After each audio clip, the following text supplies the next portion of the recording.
Welcome back to my channel. If this is your first time here, please think about liking and subscribing. These are my most anticipated games in no particular order. I just thought off the top of my head, I'd think about games that I can't wait to play. And the first one I thought about was Kena Bridge of Spirits. This is right up my alley. A new world, a new character. Everything looks lush and gorgeous. I can't wait to explore in this world. So essentially, Kena is a spirit guide, and she helps people who have been recently deceased move on from the physical realm to the spirit world. And in doing so, she actually heals the world that she lives in. And something obviously went horribly wrong. And I can't wait to explore this game and its lore even more. So, just looking at the game visually, I mean, it's an indie game, right? And it's on the PS4 and PS5. Just the fact that I can play this if I don't have a PlayStation 5, which I don't, I can't find one anywhere. I am going to play this on my PS4 Pro, and then eventually probably pick it up for my PlayStation 5 as well when I get one.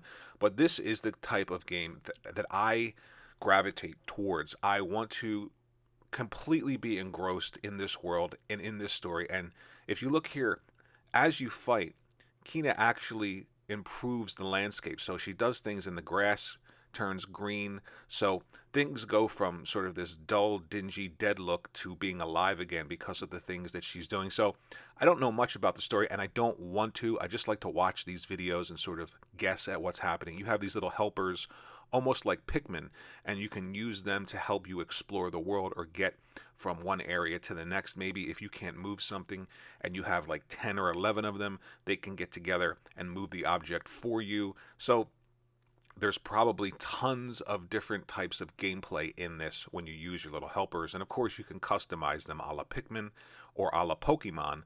And it just looks beautiful. I mean, look at this game. I want to explore in this world, and I cannot wait to play this game when it comes out.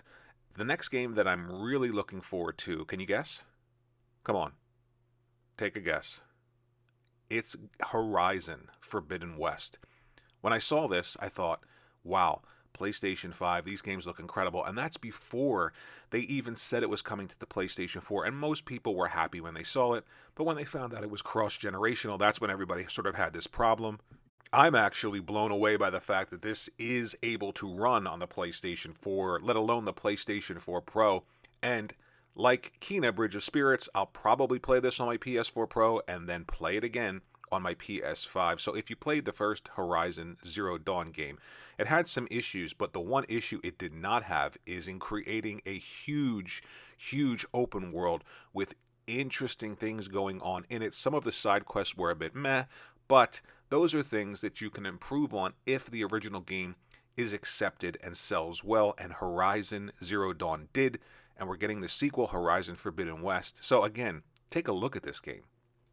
It is absolutely beautiful. And again, it's one of those games where I just want to get in there and explore. I don't even care about progressing the story when I start games like this. So I know I'll have a main quest path for the single player story, but I'm going to just go off the beaten path and explore and check out everything that I can in this world. Look at the facial animations and the detail in this game. I mean, if you're a gamer, you have to play games like this. You can't miss them, and I can't wait to play this game. So when I saw this part here, actual gameplay, going from the cutscene to the gameplay and how smooth everything was and how detailed everything looked, I just thought, yeah, this is a game that I can't miss.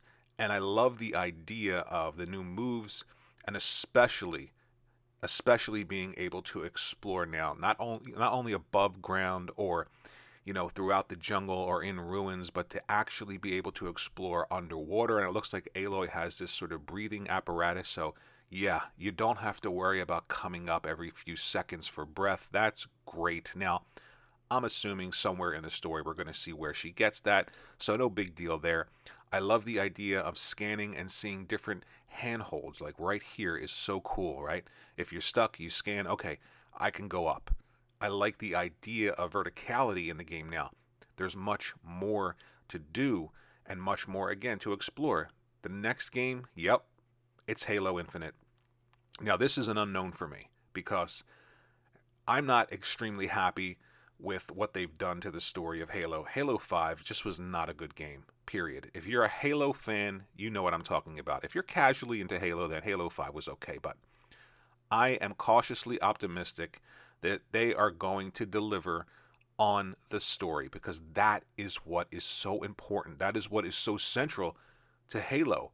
Yes, it has this separate multiplayer that people like and they talk about, but Halo is Halo because of Master Chief, because of the Covenant, because of the story and the world. And if that is let go of, then it just becomes another multiplayer shooter in a sea of multiplayer shooters. What makes Halo special is the story, the relationship between Chief and the AI, between Chief and Cortana, and now Chief and this new AI. So the story has got to be good. It has to be great. And I'm cautiously optimistic, but very excited to play Halo Infinite. And hopefully, again, graphics aren't the biggest deal. It comes down to like story and gameplay and stuff like that. But I do think that they need to push a little bit further with this game on the Xbox Series consoles and really highlight why this is going to be the Halo that Halo fans have been waiting for, have been hoping for a long, long time. The next game I am super excited for is Metroid Dread. Samus Aran is back, and we just talked about Master Chief, but even Master Chief has to bend the knee to Samus Aran. She is the best when it comes to this type of gameplay. Action, adventure, and exploration is the key to Metroid. That's what makes it so much different from other just, shooters, third-person shooters, or even first-person shooters like Metroid Prime. Where is my Metroid Prime for Nintendo? Please. The best action-adventure shooter, period. It even trumps Halo. I know people are going to go crazy when they hear me say that, but what makes that so much better is the exploration and the way that it grounds you in the world, the way that no other action-adventure first-person shooter does. But Metroid Dread is the first 2.5D Metroid game in almost 20 years. Think about that. This one is going to be one to buy, the collector's edition. Grab it when you can, because this is the first one again in almost 20 years, and Samus is back in a 2.5D adventure.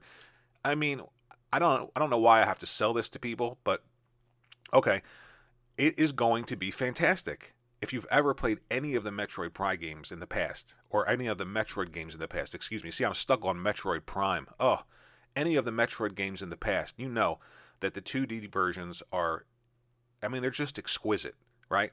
They take elements of 3D and they incorporate them into the exploration. You have all of the movesets that Samus is known for, and it is just, I don't know how much more excited I can be for this game.